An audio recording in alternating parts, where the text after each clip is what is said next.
Alhamdulillah, puji dan syukur senantiasa kita panjatkan kepada Allah Subhanahu wa taala, zat satu-satunya yang layak menerima puji-pujian daripada manusia.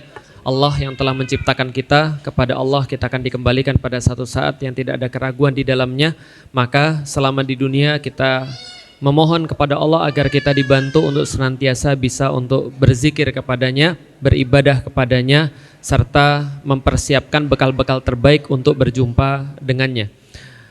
Salat dan salam semoga tercurah dan terlimpahkan kepada baginda Nabi besar Muhammad sallallahu alaihi wasallam, manusia mulia yang senantiasa kita rindukan, senantiasa kita tunggu perjumpaan dengannya, dan kita berharap kepada Allah agar kita bisa mendapatkan syafaat daripada Nabi Muhammad sallallahu alaihi wasallam. Maka bagaimana cara kita mendapatkan syafaat kepada beliau sallallahu alaihi wasallam adalah dengan mengikuti setiap sunnah-sunnah yang telah beliau sampaikan kepada kita. Setiap perbuatan-perbuatan beliau hakikatnya adalah sebuah tali pengikat antara kita dengan beliau sallallahu alaihi wasallam. Maka setiap kita menepati satu sunnah beliau, kita menepati apa yang beliau teladankan kepada kita, maka itu seperti tali yang nanti akan menarik kita kepada Rasulullah sallallahu alaihi wasallam. Maka kita memperbanyak bersalawat kepada beliau dengan ucapan Allahumma salli ala sayyidina Muhammad, dan kita memperbanyak juga bersalam kepada beliau dengan ucapan assalamu alayka ya Rasulullah. Maka kita berharap dengan salawat dan salam kita kepada beliau, kita menjadi dekat dan kita menjadi semakin rindu dengan beliau, dan kelak nanti ketika kita berjumpa kita termasuk orang-orang yang digolongkan sebagai umat beliau sallallahu alaihi wasallam. Dan mudah-mudahan sebagaimana Allah mengumpulkan kita semua pada hari ini, kita dikumpulkan dalam keadaan bersama-sama pula di yaumil qiyamah. Karena Allah berjanji kepada kita semua melalui lisan daripada Rasulnya, siapapun manusia-manusia yang saling menyayangi karena Allah ketika di dunia, maka mereka akan dikelompokkan dalam tempat yang sama di dalam naungan Allah ketika di yaumil qiyamah. Amin. Bapak Ibu yang insyaallah dirahmati Allah, kita sudah bahas kemarin tentang bagaimana kita itu mendekati kepada anak, bahwa ketika kita berbicara tentang akil balik, maka akil itu adalah matangnya otak atau matangnya akal, bukan otak sebenarnya, matangnya akal. Ketika matangnya akal itu ditandai dengan anak itu mumayyiz. Mumayyiz itu dia bisa membedakan, dia bisa untuk bertanggung jawab, itu adalah matangnya anak. Maka kalau seandainya kita melatih anak-anak, kita kemarin sudah sampaikan juga bahwa akil itu kan adalah urusannya bapak. Karena bapak itulah yang dikaruniakan oleh Allah logika. Jadi bapak-bapak harus tahu di rumah tangga itu ibu-ibu nggak bisa diandalkan untuk logik, nggak bisa diandalkan untuk punya logika yang baik. Tapi kalau seandainya kita berbicara tentang emosional balik, itu adalah diandalkan kepada ibu-ibu. Bapak-bapak biasanya kurang ngurusin anak. Nah, maka kalau kita berbicara tentang tanggung jawab tadi akil, maka itulah tugas bapak untuk melatih tanggung jawab. Kita sudah sampaikan kemarin, ini review aja tentang apa yang kita pelajari kemarin, bahwasanya Nabi Ibrahim misalnya, ngapain dia ngajak anaknya untuk meninggikan dasar-dasar Ka'bah. Kan gitu kan ya, di dalam Al-Quran kita tahu bahwasanya Nabi Ibrahim itu melibatkan Nabi Ismail dalam membangun Ka'bah atau meninggikan dasar-dasar Ka'bah yang waktu itu tenggelam atau terkubur pada saat itu setelah kasusnya banjir Nabi Nuh. Maka ketika kemudian beliau itu mengajak anaknya, pada dasarnya beliau sedang memberikan tanggung jawab kepada anaknya.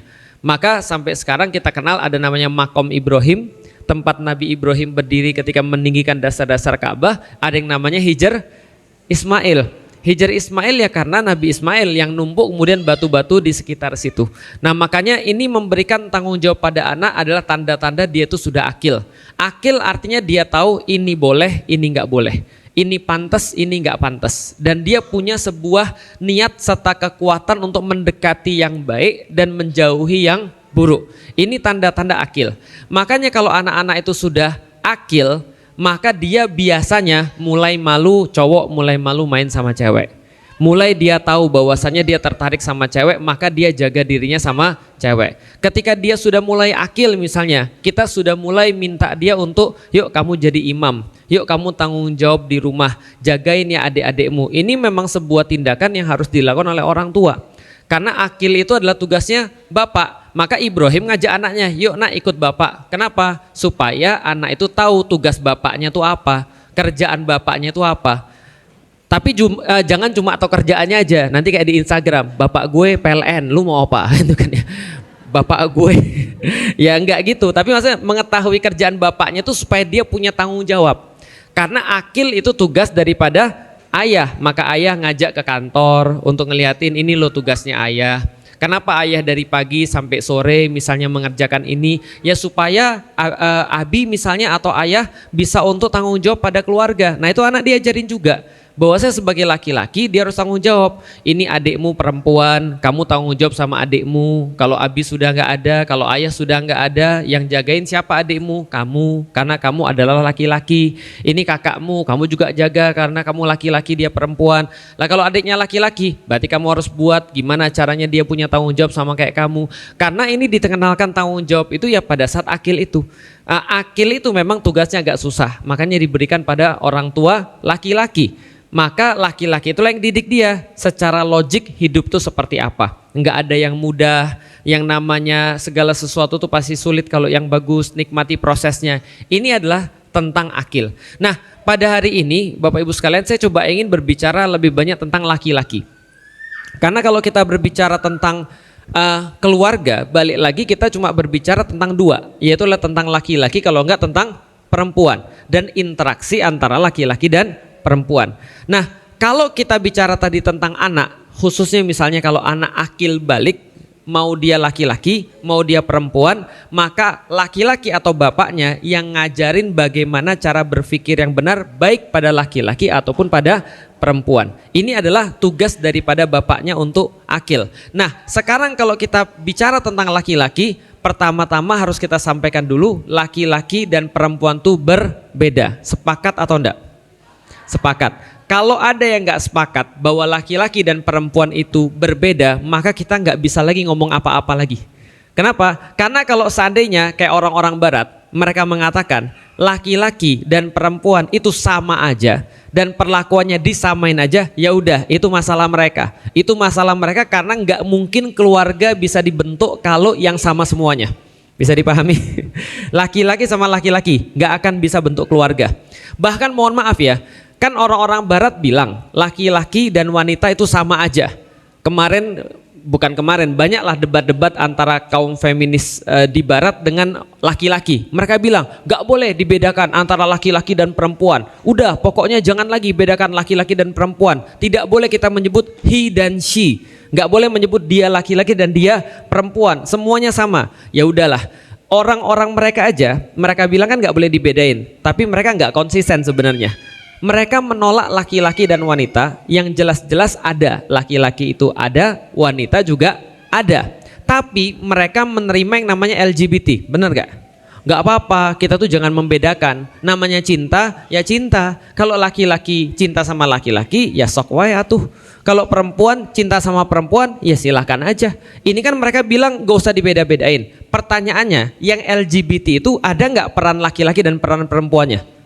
Ada. Walaupun LGBT tetap ada peran laki-laki dan peran perempuan. Ibu-ibu belum tahu? Pernah lihat orang LGBT pernah? Pernah ya? Ini saya bukan menyetujui, saya cuma pengen ngasih tahu kalau mereka tuh nggak konsisten. Mereka nolak ada jenis kelamin laki-laki dan jenis kelamin perempuan. Karena mereka bilang nggak usah dibeda-bedain lah. Kalau kamu beda-bedain, kamu kayak nggak adil sama perempuan. Enaknya laki-laki aja, laki-laki boleh, perempuan nggak. Udah nggak usah dibeda-bedain. Tapi mereka menerima LGBT. Pertanyaannya LGBT ada peran laki-laki dan ada peran perempuannya nggak?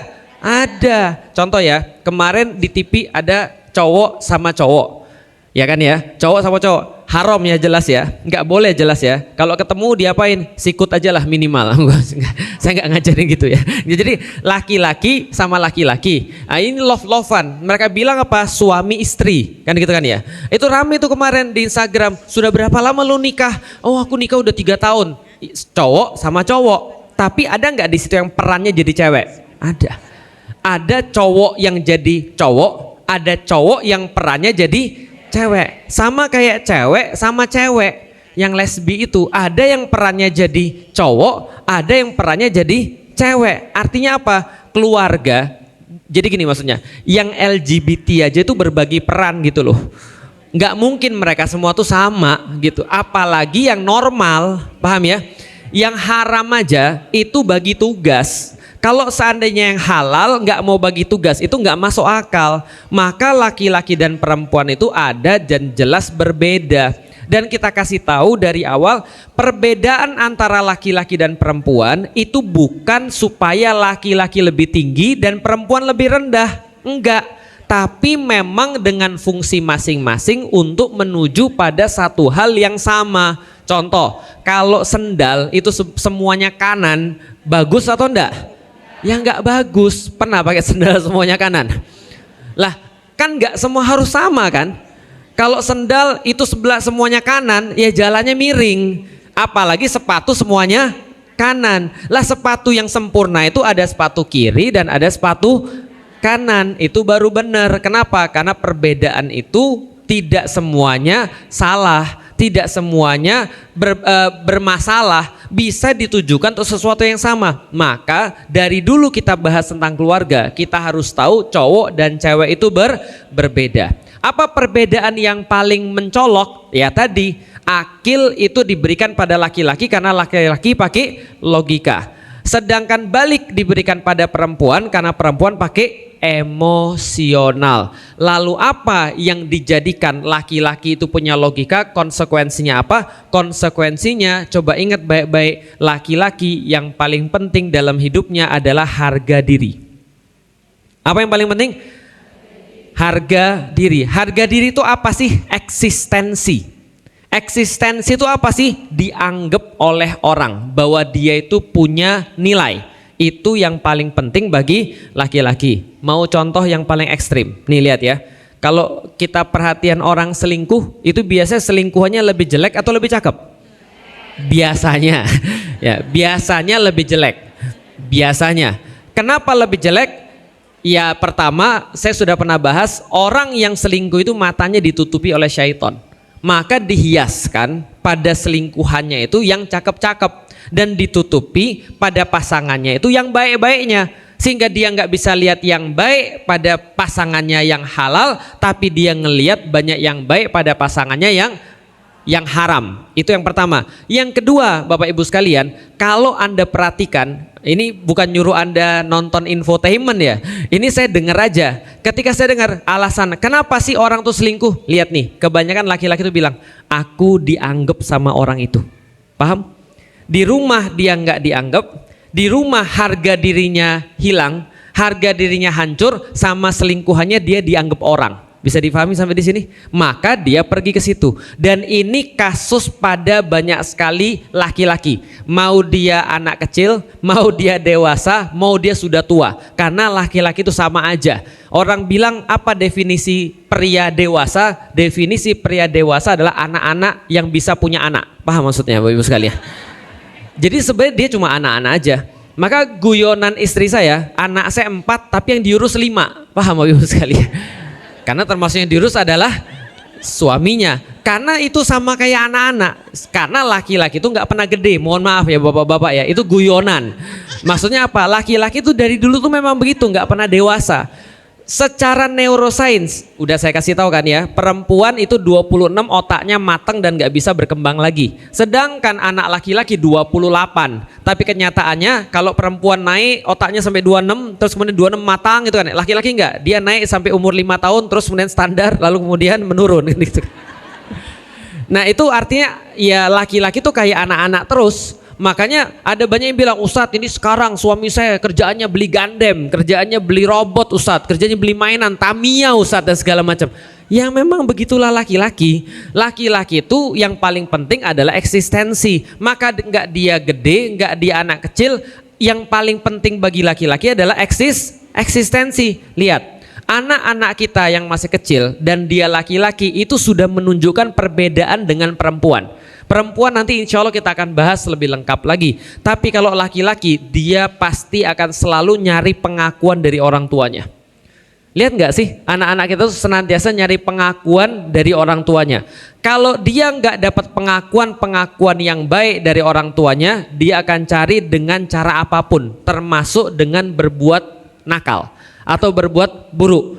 Maka menurut para psikolog, perbuatan nakal anak-anak pada hakikatnya adalah nyari perhatian orang tuanya.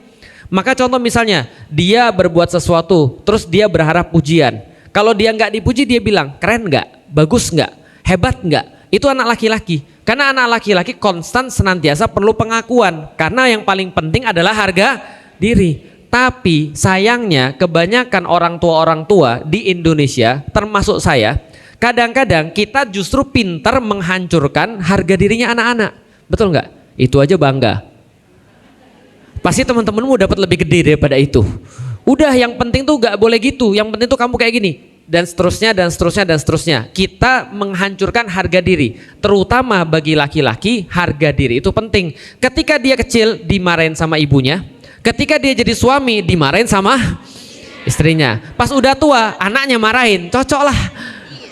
Karena tadi yang paling penting adalah harga diri. Dan problemnya ketika laki-laki, ketika dia berbuat sesuatu, dia dimarahin, dia dikerasin, itu dia memandang harga dirinya hilang. Kalau harga dirinya hilang, nggak ada lagi yang berarti di dalam hidupnya. Maka di dalam Al-Quran Allah mencontohkan, kalaupun punya laki-laki yang seperti Fir'aun, jangan dibentak. Jangan sampai harga dirinya hilang. Jangan sampai dia itu nggak punya harga diri di depan keluarganya atau orang-orang yang dianggap penting. Maka Allah katakan apa? Kepada Musa dan Fir'aun. Musa dan Harun ketika berdakwah kepada Fir'aun. Idhaba, pergilah kepada Fir'aun. Innahu togho. Sesungguhnya Fir'aun itu togho. Togho itu apa?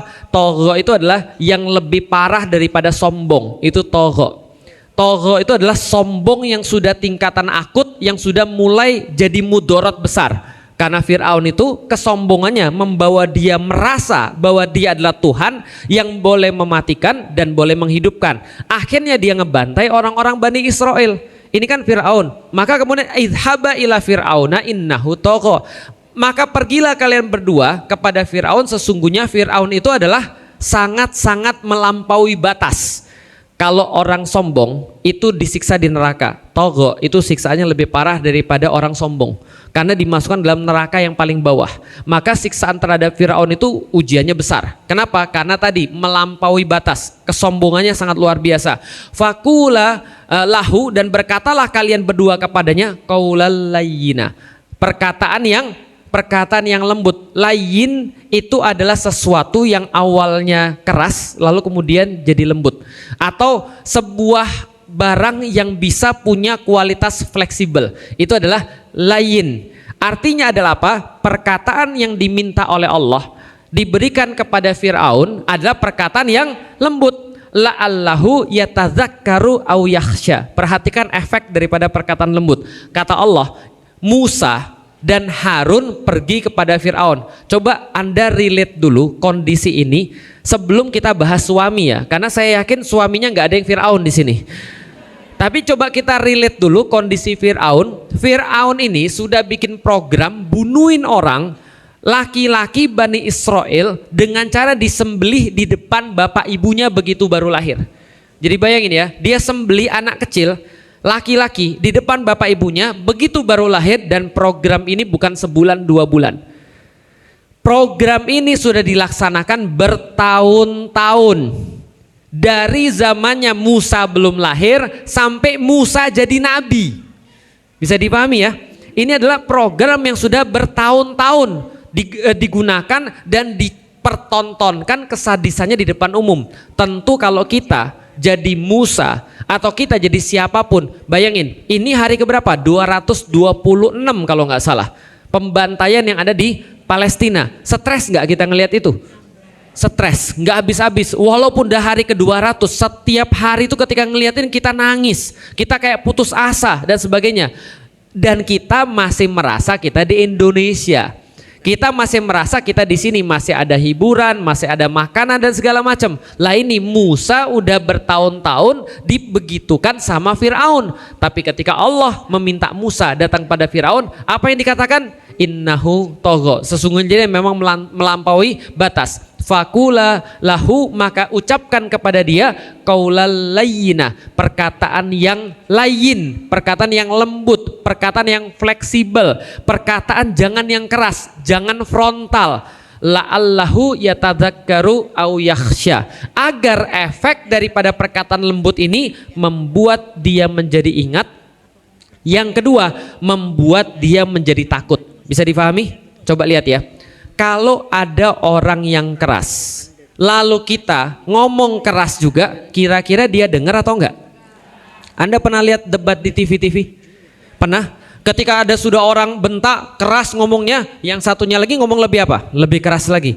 Anda kira kalau ada orang lagi ngomong keras, terus ada sebelahnya ngomong, dia dengar? Sama sekali enggak, itu jadi nging gitu aja udah.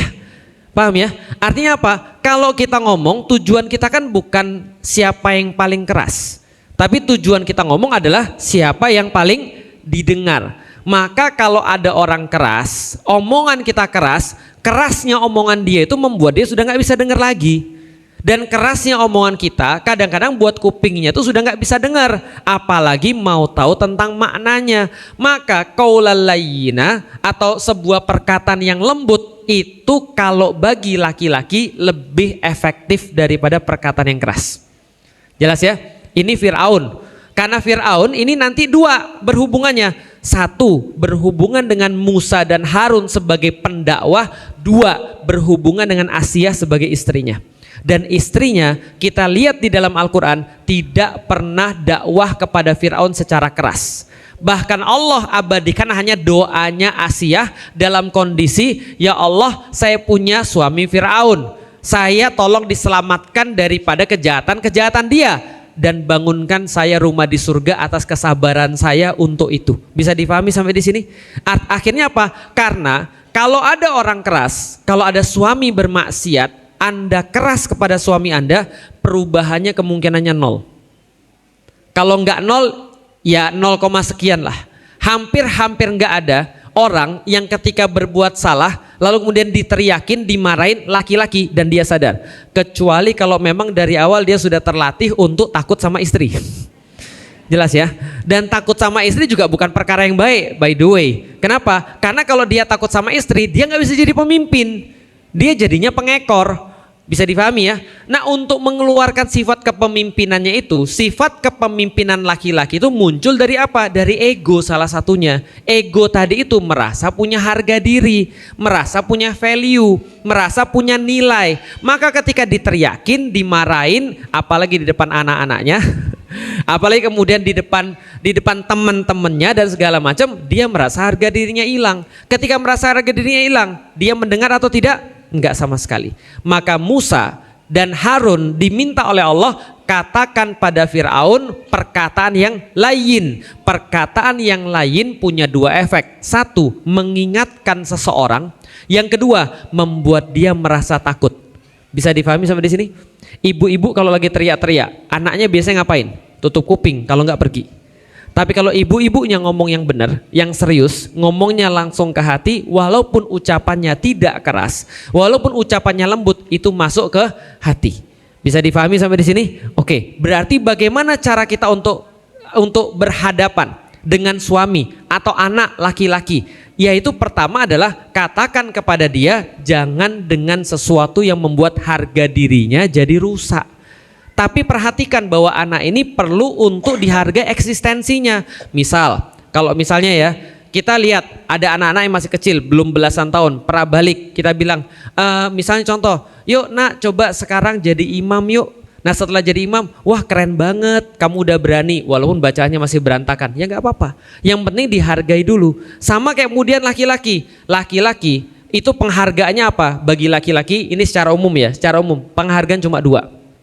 Apa itu? Yang pertama, selalu saya bilang, masih ingat, uang atau yang berkaitan dengan harta. Yang kedua, ranjang. Udah itu aja. Nah, itu penghargaan bagi laki-laki.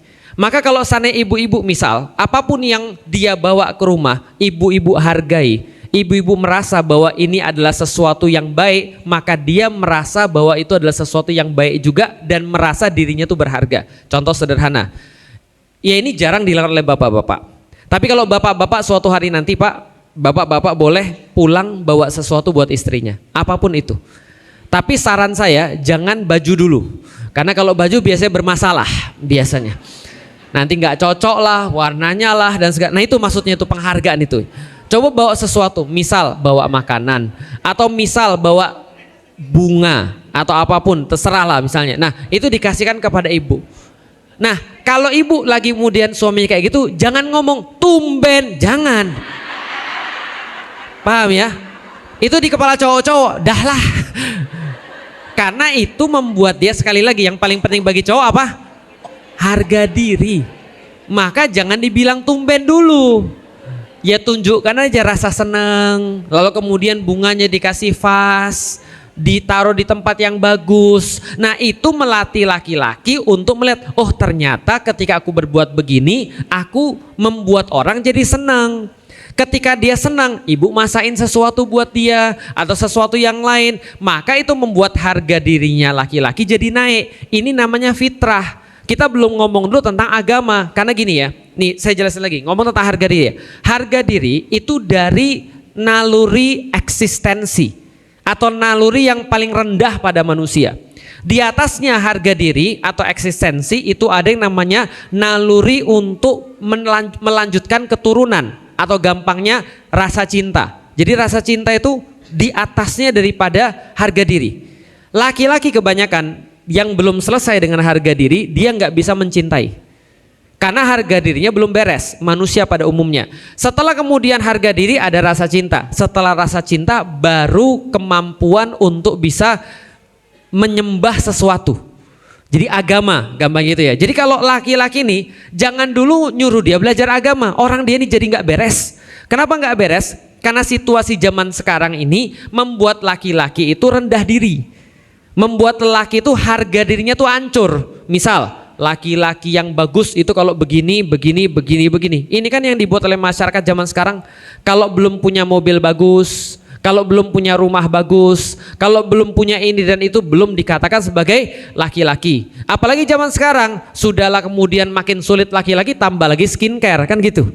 Laki-laki yang gak skincarean itu bukan laki-laki. Laki-laki harus putih, bisa dance dan segala macam. Padahal kan gak harus gitu. Maka kita tanamkan balik lagi kepada fitrahnya. Apa fitrahnya? Laki-laki itu dihargai dulu tadi, value atau diri dianya, eksistensinya tuh ada. Misal, kadang-kadang ibu-ibu sekalian, perbuatan-perbuatan kecil itu membuat laki-laki merasa bahwa diri dia itu ada dan punya nilai. Misal, berapa banyak ibu-ibu yang nungguin suaminya pulang dari kerja? Itu penting. Ini perkara kecil, tapi begitu kemudian dia tahu ibu-ibu nyiapin sesuatu ketika dia pulang dari kerja, yakin itu akan membuat dia merasa lebih percaya diri, merasa bahwa dia itu adalah laki-laki. Contoh ya, ini kan ibu-ibu, bapak-bapaknya kan pada kerja. Kenapa? Buktinya yang datang cuma segini kan. Nah, berarti ini kan yang pengangguran.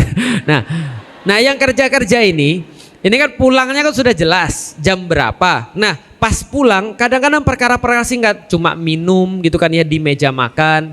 Pas kemudian pulang kita sudah di situ di rumah menanti dia, Pak lagi capek ya, itu sudah disiapin minumnya atau sudah disiapin makannya. Pokoknya dia merasa disambut, itu harga dirinya itu naik, itu value diri dia naik. Kadang-kadang saya juga bilang sama istri saya, nah ini bagi istri lengkapnya besok. Tapi bapak-bapak sekalian, kadang-kadang istri itu memang perlu dilatih. Kita merasa ini harusnya cewek sih. Kita merasa sebagai laki-laki dia kan harusnya udah ngerti, nggak gitu juga.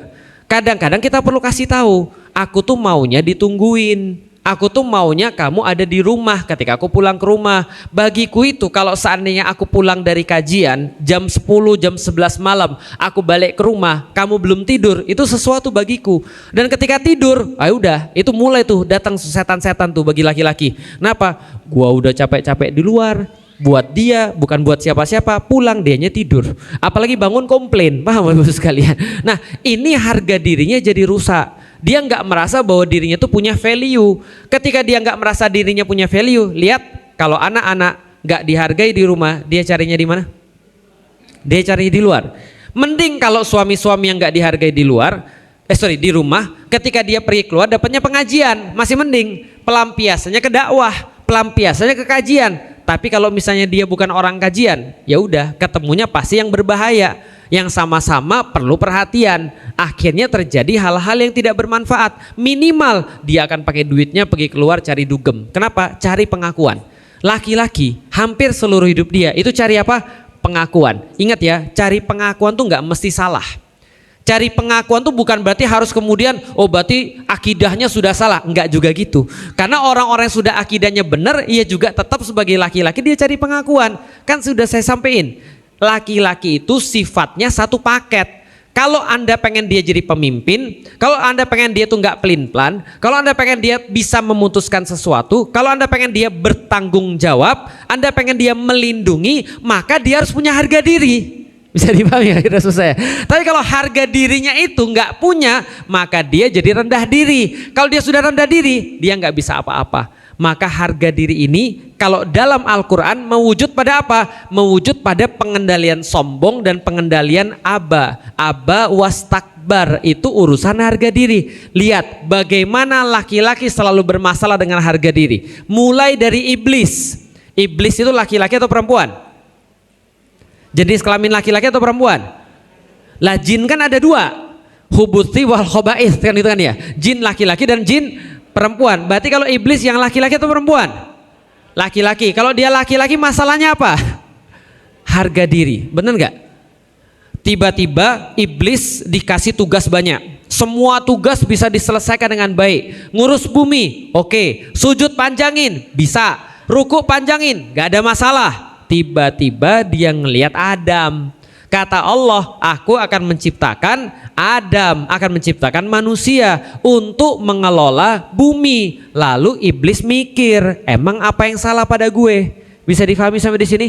Salah gue apa? Kenapa dia dianggap lebih baik? Emang gue nggak bisa? Ini masalah apa? Harga diri atau masalah yang lain? Ini masalah harga diri. Maka ketika Allah sampaikan, kenapa dia nggak mau sujud kepada Adam? Kenapa? Illa iblis aba wastakbar. Iblis punya dua sifat yang berkaitan dengan harga dirinya. Ada banyak laki-laki yang punya masalah. Kalau masalahnya terlalu kemudian harga dirinya itu tidak diperhatikan, jadilah dia rendah diri, aba, ignorance. Aku tuh memang gak bisa, aku tuh memang bodoh, udah kamu cari yang lain aja. Aku tuh memang beginilah apa adanya. Aku tuh memang gak seperti yang lain. Hati-hati, jangan bandingin laki-laki dengan yang lain. Makanya kan sudah saya bilang, jangan kasih video saya. Kan gitu kan ya. Mbok ya kamu tuh kayak Ustadz Felix itu loh. Dia tuh mualaf, tapi pengetahuannya lebih banyak daripada kamu. Jangan gitu. Nanti jadi iblis dia. Paham ya? Karena dia nanti ketika dibanding-bandingkan, dia merasa kayak iblis tadi. Dibanding-bandingkan sama Adam. Udah kamu nikah sama dia aja. Pasti ngomongnya begitu. Udah kamu sama dia aja, jangan banding-bandingin. Ini masalah harga diri tadi. Tidak selalu benar, tidak selalu salah.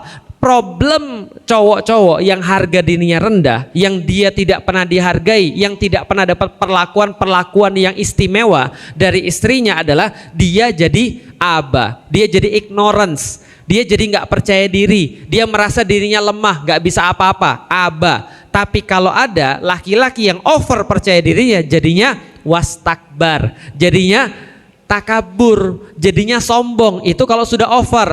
Tapi permasalahan paling banyak cowok-cowok di Indonesia kurang atau over? Kurang. Jarang cowok-cowok yang dia dalam tanda kutip sombong. Sombong itu kalau sudah banyak uang itu bisa sombong. Kalau belum punya banyak uang sombong atau enggak?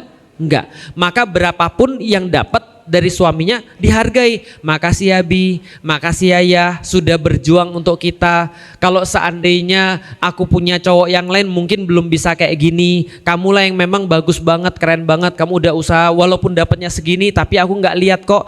Tapi yang penting usahamu aja. Dalam hati gimana caranya? Ya itu dalam hati aja. Karena gini, kalau kita ngomong itu juga nggak ada gunanya. Kalau kita ngomong yang lain, nah yang itu justru tambah masalah, bisa dipahami ya. Nah kalau seandainya harga dirinya sudah diperhatikan, dia sudah merasa sebagai laki-laki, dia pasti jadinya aman.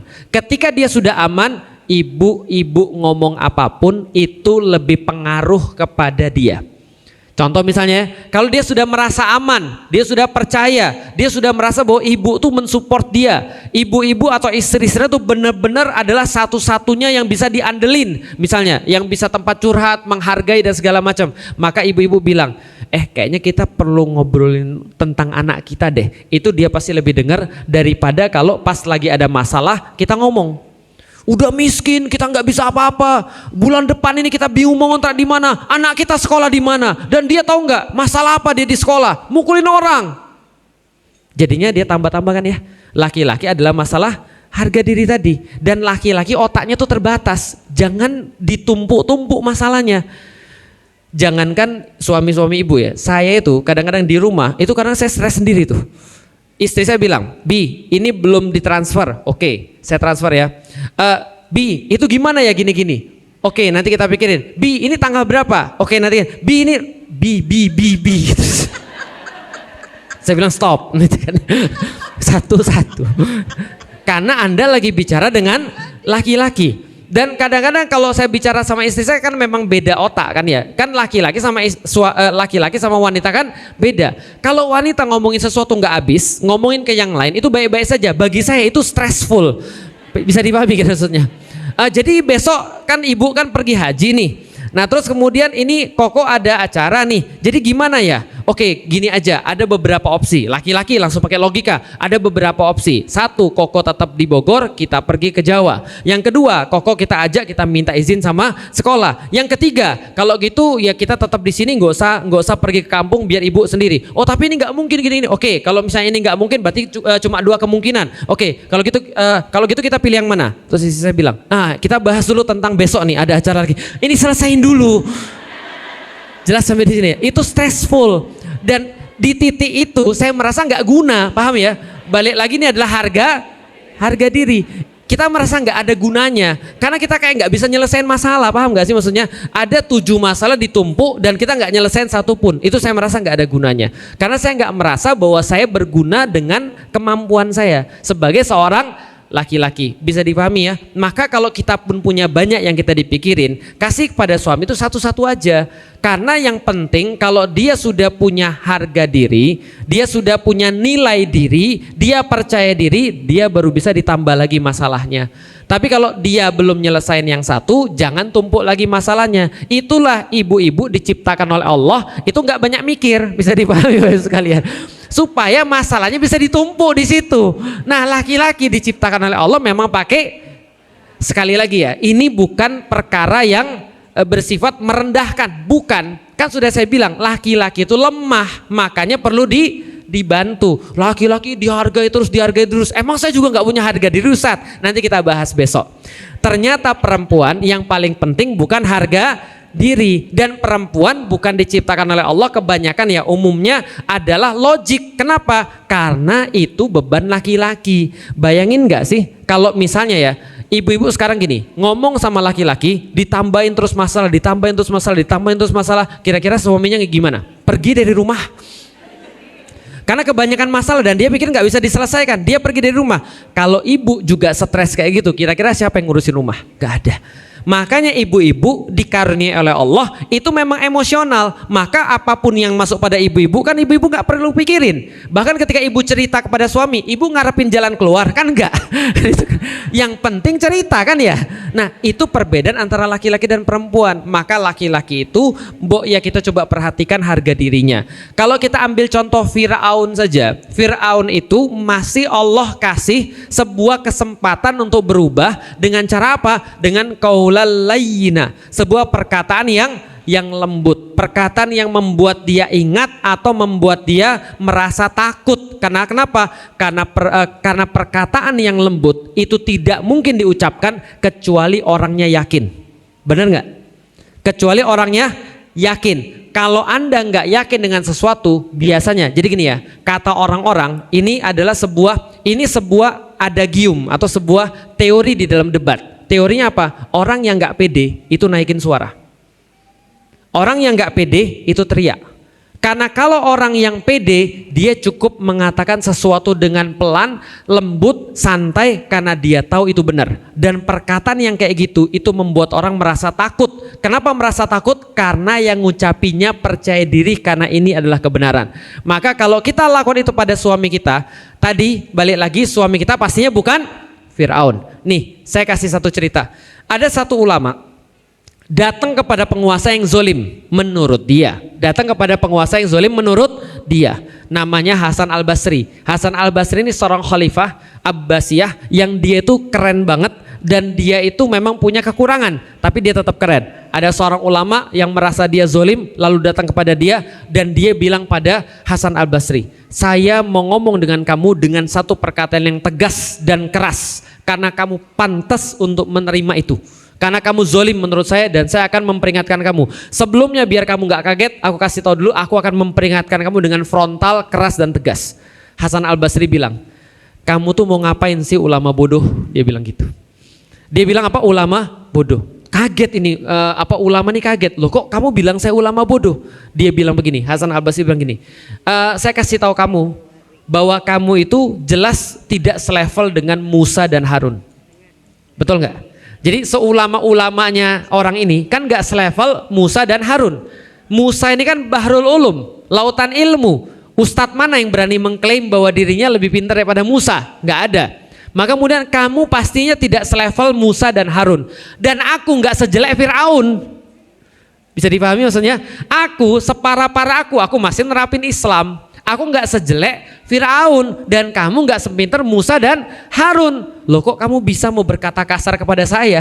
Orang Musa aja yang sepinter itu disuruh mengucapkan kalimat yang baik pada Fir'aun. Lah terus ulama ini bilang, lah kamu lebih ngerti Al-Quran daripada saya. Nah itulah aku bilang kamu bodoh. Tadi kata dia. Artinya apa? Ini yang bisa kita lihat bahwasanya suami dan istri kadang-kadang kan sudah kita bilang 70% problematika antara suami dan istri itu bukan dalil. Tapi 70% problemnya gara-gara apa? Komunikasi, cara ngomong, waktu ngomong, kata-kata yang dipilih itu pengaruhnya luar biasa. Minimal kalau Anda ngomongnya benar dengan cara yang benar, insya Allah itu mengurangi masalah banyak banget. Makanya kalau kita mau nasihatin orang, ingat ya, nggak ada sekali lagi, nggak ada orang yang bisa dinasihati kalau sudah tersinggung. Jelas ya? Nggak ada orang yang bisa dinasihati kalau sudah tersinggung. Kalaupun dia mau dinasihati dari mulut yang lain, tapi bukan dari mulut orang yang nyinggung dia. Makanya kalau sekarang kita lihat banyak problematika dimanapun, termasuk problematika di sosial media, termasuk problematika antara misalnya pendapat ini dan pendapat itu, saya kasih tahu, pendapat itu bisa banyak berbeda, tapi kelakuan itu yang paling berpengaruh. Paham sampai di sini?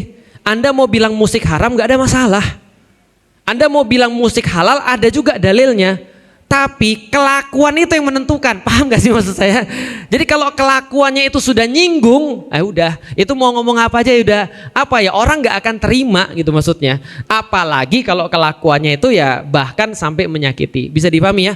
Makanya ilmu seseorang itu diukur dari adab. Kita selalu bilang, itu adab ini penting banget, apalagi kalau kita pengen membentuk keluarga yang baik. Ini adab ini kita nyontoin. Jangan sampai ketika kita mengkritik suami kita, padahal kita tahu ini adalah orang yang paling dekat sama kita, padahal ibu-ibu tahu besok kita akan bahas tentang yang paling penting bagi perempuan. Kalau hari ini kita bahas tentang yang paling penting bagi laki-laki adalah harga diri, maka yang paling penting bagi perempuan adalah kenyamanan, kan gitu.